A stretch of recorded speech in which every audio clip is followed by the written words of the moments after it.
This is Digital Marketing Fastlane. This podcast will show you how to build, launch, grow, and scale a widely successful online business. Listen to real conversations with proven practical strategies and success stories. You're going to learn how to generate more traffic, more sales, more profit, and customer lifetime value for your online store. Coming to you from the online marketing experts at Voy Media, here's your host, Kevin Urrutia. Okay, hey everybody. My name is Kevin. I'm here with Heather Saffer from Dollop Gourmet. Hey, how are you doing, Heather? I'm good. How are you, Kevin? Good. Can you tell us a little bit about yourself and maybe your business? Yeah, so my business is Dollop Gourmet. I started it a few years ago. Before that, I owned a bakery in upstate New York, where I'm from, and I had the bakery for a few years.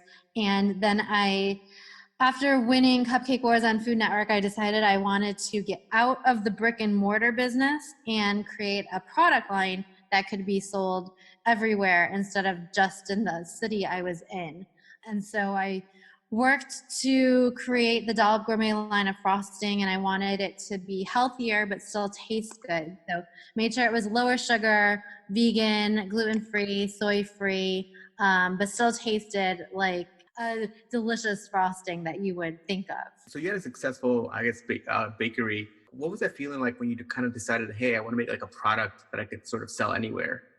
Like, what were you thinking? Why did you make that transition? So I had the bakery for a few years, and it was a lot of fun. It was a create your own style bakery. So it was different than anything else. People would walk in and we would make cupcakes on the spot. So they'd come in, there was no display case, and they would pick out the cake flavor, filling, frosting, and topping that they wanted, and we would stand there and make it for them, kind of like the Cold Stone, but cupcakes.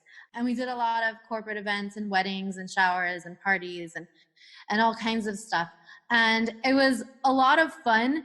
But then, especially after winning Cupcake Wars and having the bakery for a few years, I'm really introverted. And so just being surrounded by people all the time, whether it was employees or customers, and after winning Cupcake Wars, customers, when they came in, they didn't just want to get the cupcakes. They also wanted to talk to me. So I was talking to people a lot more than was comfortable for me. And it was just kind of bringing me down, and I decided that having a brick and mortar just wasn't for me anymore, and that I wanted to create a product line so that I didn't have to be in one place all the time, so I would have more freedom to travel and move about. I knew that I wanted to move, and I wanted to try something different. Mm-hmm. How long did you run your bakery for? I had the bakery for about 3 years, a little over 3 years. And then when you went into Cupcake Wars, and was that sort of like when the bakery kind of really took off and you won? Or was it like sort of, how did you kind of market that before Cupcake Wars? Right. That's a good question. It was doing well before Cupcake Wars. I did a lot of trying to get free PR, especially locally with my local newspapers and local TV stations, and doing a lot of collaborations with other restaurants. So we'd sell the cupcakes as a dessert in popular restaurants in town. And we did one year for Valentine's Day, we collaborated with a florist, and we made cupcake bouquets. So they were selling those to their customers. So we did a lot of that stuff, a lot of local collaborations, and a lot of stuff to get free PR. And so the bakery was doing well before Cupcake Wars, but I mean, it was a major change after Cupcake Wars. After it aired, there was a line literally around the block. And it was February in upstate New York. So it was the dead of winter. It was freezing cold, and people were waiting in line. And that went on for months, people waiting in line around the block. And it was a pretty small bakery. The kitchen was really small. And so we kept running out, and it was definitely, as well as we were doing beforehand, it didn't compare to how we did after Cupcake Wars. It was a huge change. And I want to go back to like Cupcake Wars. What did it feel like when you were on stage and your name got announced that you won?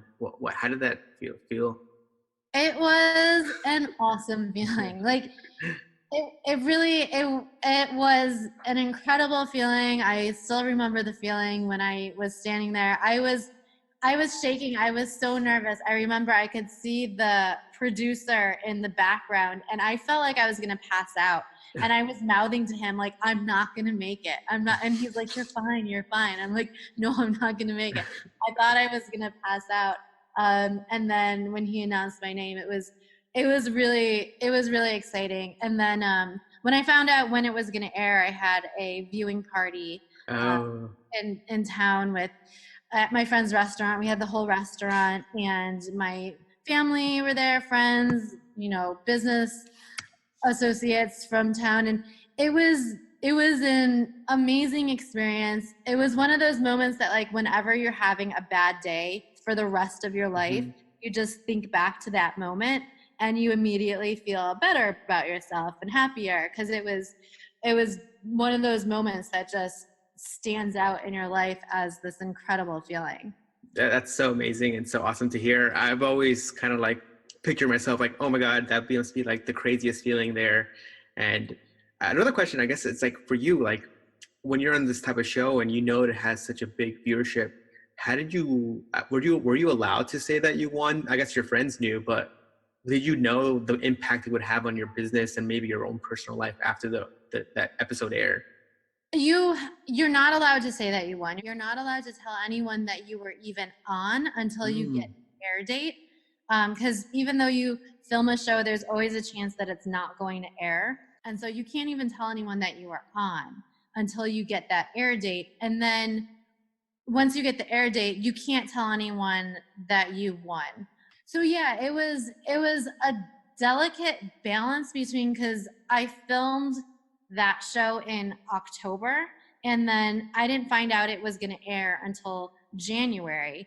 And then I didn't find out the air date until the end of January. So there was that period between October and January that was like, if only I could tell people, then business would do so much better right now. Like, I mean, business was okay, but there were lulls, and it was like, if only I could tell people, that would get people really excited. And I had to keep it secret. So it was really difficult. And I don't think I told my family that I won.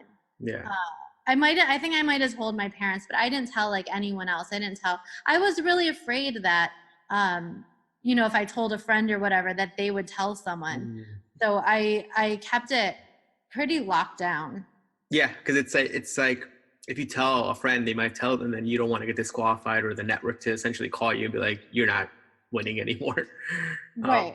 Or sued. You have to sign a contract that says that they can sue you if you tell them. God. So are you able to sort of maybe like quantify how much your business grew like after the airing date? And another question is, after the air date, were you prepared? Did you know like, hey, tomorrow I know it's going to be so crazy at my bakery? I knew it was going to be crazy. I did not know how crazy it was going to be. Were we prepared? No, I think we sold out in like an hour. Oh my God. I thought we were prepared. Like, we were as prepared as I thought that we could be, but we were definitely not prepared to meet the demand. It was insanity. It was complete insanity. Wow, that's just like it must be like a crazy feeling because, like you said before, kind of struggling a little bit, just getting along. And then in one day, just business pretty much changes. And I'm guessing for you, like, how did that, as an entrepreneur, like you kind of experienced this huge growth all of a sudden. How did you grow as like an entrepreneur, as an owner? And how was that? How did you sort of get mentorship on saying like, hey, this is what I need to do now because my normality has sort of now just completely changed? There's definitely a steep learning curve, and you learn a lot about yourself through something like that. Business grew, but at the same time, you're trying to manage the expectations of your customers because their expectations grow as well. They're like, we saw you on TV, so everything, this must be the most amazing thing that I've ever eaten in my entire life. And I want it right now. And I don't want to wait for it. And I don't want to pay a lot for it. And so people have these intense expectations, and you're trying to keep everyone happy.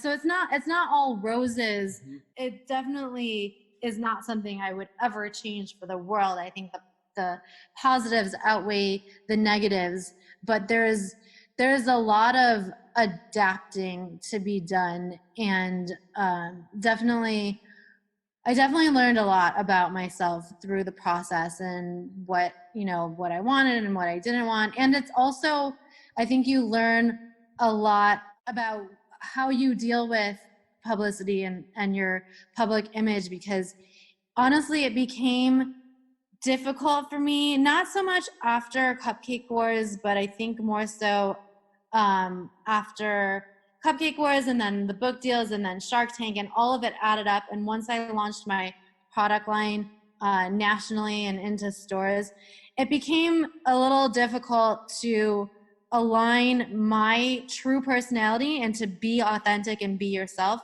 Mm-hmm. with managing the personality of the brand. And if your personality isn't exactly the personality of your brand, of your company, like trying to align those two and mesh them together and still be authentic, but still represent your brand, it becomes a little tricky. Yeah. Yeah. So yeah, there's like all this additional pressure and stress, and the perception of people and your brand sort of may not be kind of how you are. And it's sort of like, maybe internally you might be like, hey, this is what people want me to be, but I don't want to be like that. And so it's a lot of pressure, especially, yeah, like I guess other people don't know, you were also on Shark Tank. So it's two very big network shows, and you've had success on both. And can you talk a little bit about Shark Tank and so Shark Tank was after you kind of left the bakery. Did you sell the bakery, or how was that like? Did you say like, I just don't want to do it? Did you shut it down, or is it still running today? No, I was gonna sell it, but I had gotten a book deal with a publisher at the time, and they wanted to use the brand name of the bakery, and they wanted to use the recipes. And at that point, I was like, I either take this book deal, which is amazing. To become a published author and get a deal with a publisher, which is so difficult to do, or I try to sell the business, but I can't really do both, because if I keep the brand name and the recipes, I don't really have anything left to sell, right? I have equipment, and I'm renting my location, so there's not really anything else to sell someone. I can't sell them the bakery, so I decided to just shut down the bakery and keep the brand name and the recipes and move forward with that. And then, so once you started the book, so basically when you sold the company and then moved forward with the book deal, how long how long was it until then you started your second company, which is Dollop Gourmet? So Dollop, the bakery was still named Dollop Gourmet. Yeah. So I kept the brand name and everything. I closed the bakery at the end of 2012, and then the book came out in 2013, and then I didn't launch the frosting line until the end of 2014. So there was a bit of a gap there that I had to kind of keep things going, keep the brand going, but I wasn't actually selling anything. Okay, so you kind of just was there, maybe promoting your book or something like Right. that. Okay. Right. So you kind of knew what happened from your experience with Cupcake Wars. What made you, I guess, going back on your personality, what made you then say, hey, I will also want to do something like Shark Tank? Because, you knew the potential of maybe the publicity that could happen again after being on a show like Shark Tank. Or was it Shark Tank not as big as it was now? No, Shark Tank was big, and I love free publicity. I think that it is the thing that can really set a business on fire. Also, it's just fun, right? Like part of life is having fun, right? And how much fun is it to get on these shows, and that you don't have to pay anything for, and it can, help your business. They're fun experiences. So I knew that I wanted to try to get on Shark Tank, especially after being on Cupcake Wars, I knew what it could do for my business. I knew that it would be amazing exposure, and I believed that I could get on. So what was the process like of getting on Shark Tank? Did you have to apply, or were you able to maybe leverage some of your previous exposure to get on there easier? I mean, I definitely think my previous exposure helped for certain. And I think it helped me throughout the whole process, just with my expectations. Cause I had prior experiences with, big network TV so I think I had different expectations than some people do.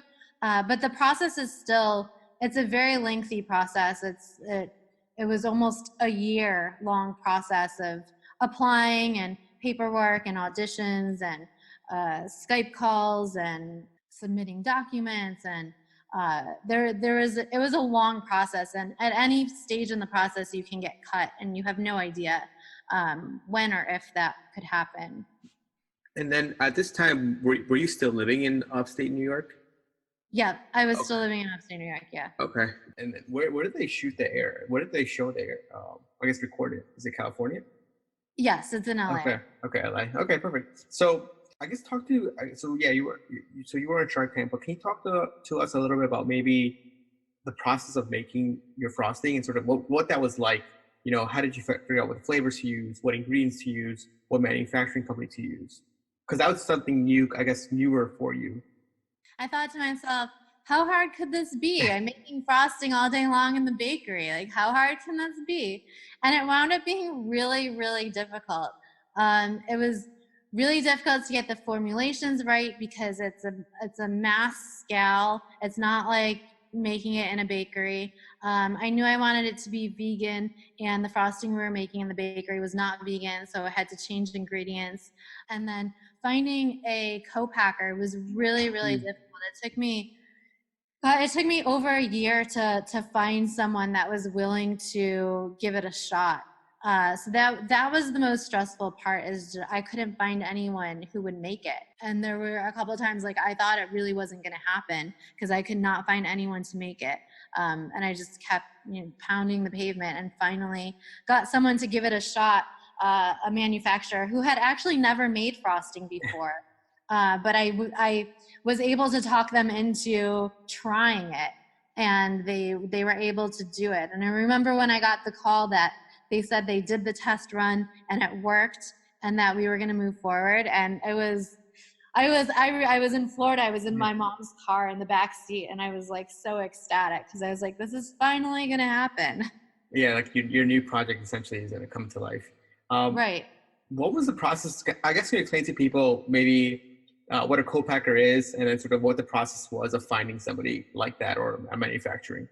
Yeah, a co-packer, or also called a co-manufacturer. It's so that you're not building out your own facility and doing your own manufacturing. So it's a manufacturing facility that you contract them, and they do the manufacturing for you. And they do the manufacturing for a host of different brands. And usually there'll be contract manufacturers that they'll specialize in a certain area. So whether it be sauce, and they make sauce for a bunch of different brands, or salsa or cereal or whatever, they have the right equipment to make what you need, and they can do it at a higher volume and a larger scale.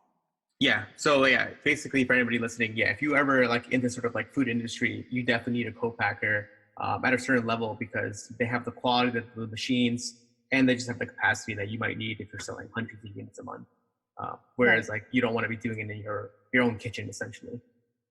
Right. Unless you want to build out your own facility, that just comes with, you have to buy the equipment, you have to get approved, HACCP, there's just so many. Yeah. Like co-packers have all the licenses, and they also know how to pack things properly. So you're kind of just shortcutting a lot of that work. Right. You hire the employees, and Okay, perfect. So can you talk to, I guess us, on Shark Tank? I mean, I saw that you had to deal with Barbara Corcoran. Can you talk to us a little bit about life after Shark Tank, how that was for you personally? How would that feel after that? Yeah, I mean, it definitely, Shark Tank was huge for business. Had already gotten the product into a couple grocery chains. So we were already selling in grocery chains, a couple of the larger grocery chains, but we weren't selling online at all. So I knew that after I got the call that I was gonna, my Shark Tank episode was gonna air, that I needed to build out an e-commerce site. So the e-commerce site actually went live about 1 week prior to our air date. Oh, wow. So the orders that came in from Shark Tank, that was our first time doing e-commerce. Oh my gosh. It was another insane experience. Because we just were not fully prepared. I thought we were prepared, but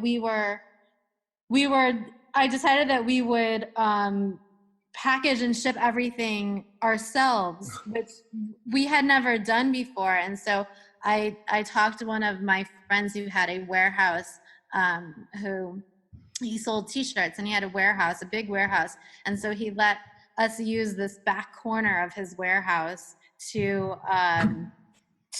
work out of. So I had pallets of products shipped to their warehouse, and it was myself and my parents, who are divorced. So it was myself and my parents in the back of this warehouse, just day after day, packing orders from Shark Tank. And How many orders from Shark Tank did you receive? It was around 1,000, I think. But the kicker is, so we're in the warehouse, we're almost done. We're nearing the end of the Shark Tank orders. We're getting excited because this has been weeks, like 8-hour days, weeks, just standing there packing orders. And then all of a sudden my phone starts dinging like crazy. And I'm wondering what's going on. I'm getting all these notifications. And this interview I did for Forbes, like the prior week, it went live and it started getting all this traction, and it hit the front page of Yahoo. Oh my God. And it got over 500,000 views, and we got in another 1,000 orders. It was insane because we were definitely not prepared for that. We did not have the product. We didn't have anything. So we basically were starting over again from scratch, trying to get in the product for those 1,000 orders and pack everything up and ship it out. So it was crazy. Sam, so like in basically 1 or 2 days, you almost made 20,000 in revenue from just being on the shows. We did close to, with both of those things, we did close to 100,000 in revenue. Wow. Jesus Christ, that's a lot. So maybe it wasn't 1,000. I don't remember how many. Probably like we did close to 100,000 in revenue. Then that there were a lot of orders. It felt like it was never ending. Jesus, that's so crazy. That's the power of Shark Tank is so incredible. And I'm assuming that whenever the show re-airs, you probably get a bunch more orders as well. Nowhere near that. You definitely get a bump and, emails and orders. And it airs about every month and a half on CNBC, seems to be. So it's definitely a bonus. It's nowhere near that first hit, but first one. It's a bonus, yeah. Yeah. Okay, perfect. So going on that, so how do you guys kind of run your e-commerce store? I'm assuming you're using something like Shopify, super easy to have an online store. Yes, we're not doing it like that anymore. That was a one-time deal. We're using Shopify and a fulfillment center. Okay, and then basically the orders come in, they go to your fulfillment center, and then they ship it out to your customers. Correct. Perfect. That's good. And then sort of for your products, how often do you sort of make new products, or are you kind of just iterating on some of the existing ones that are best sellers? How do you think about product development for, I guess, your store? So we've developed 5 flavors in total, and we have 4 right now. So we usually will retire one and introduce a new one. So we just introduced a new one a couple months ago, a cream cheese cashmere. So we kind of go based off what people are asking for and just what's going on. We retired our peanut butter flavor, which was really popular, but our manufacturing facility wanted to become nut free. So we had to retire that one, and we developed the new flavor to replace it. Okay, perfect. Yeah. So yeah, like sometimes, you have to make decisions based on maybe the co-packer or any other company. Sometimes you want to keep a flavor or you want to keep a product, but they can't manufacture, or like you say, sometimes the other companies, like tools run out, or supplies just aren't there anymore. Right. Or sometimes, ingredients of one, flavor could skyrocket, and Yeah. you're like, okay, this is not going to work anymore, and you need to replace it with something else. Great. And then for something like, I guess sort of your business, do you still do a lot of, I guess, PR marketing for your company, or do you advertise at all, or is it mostly like B2B and a little bit BTC? I'm a firm believer in free PR. We haven't really done traditional advertising or paid ads. We try to use free PR when we can. We do a lot of social media. We do a lot of collaborations with other complementary companies that have, whether it's protein cake mix or vegan chocolate, or something that is complementary to our product. We like doing a lot of collaborations with other brands. I guess I just have just two more questions for you. I guess what's like the best advice you would give to a new entrepreneur starting out? Maybe do you have any book suggestions for them? Sort of, what advice do you give them? Advice I would give them is, first of all, to remain authentic and be true to who they are. Because there have been times that I mentioned before, I've had a hard time doing that, especially when you get the publicity. But the times that, when I can look back and see that the times that I have stayed authentic and just myself, even like publicly too, like on social media, those are the times that business actually does better. So to remain authentic, be who you are, even if you're getting public attention.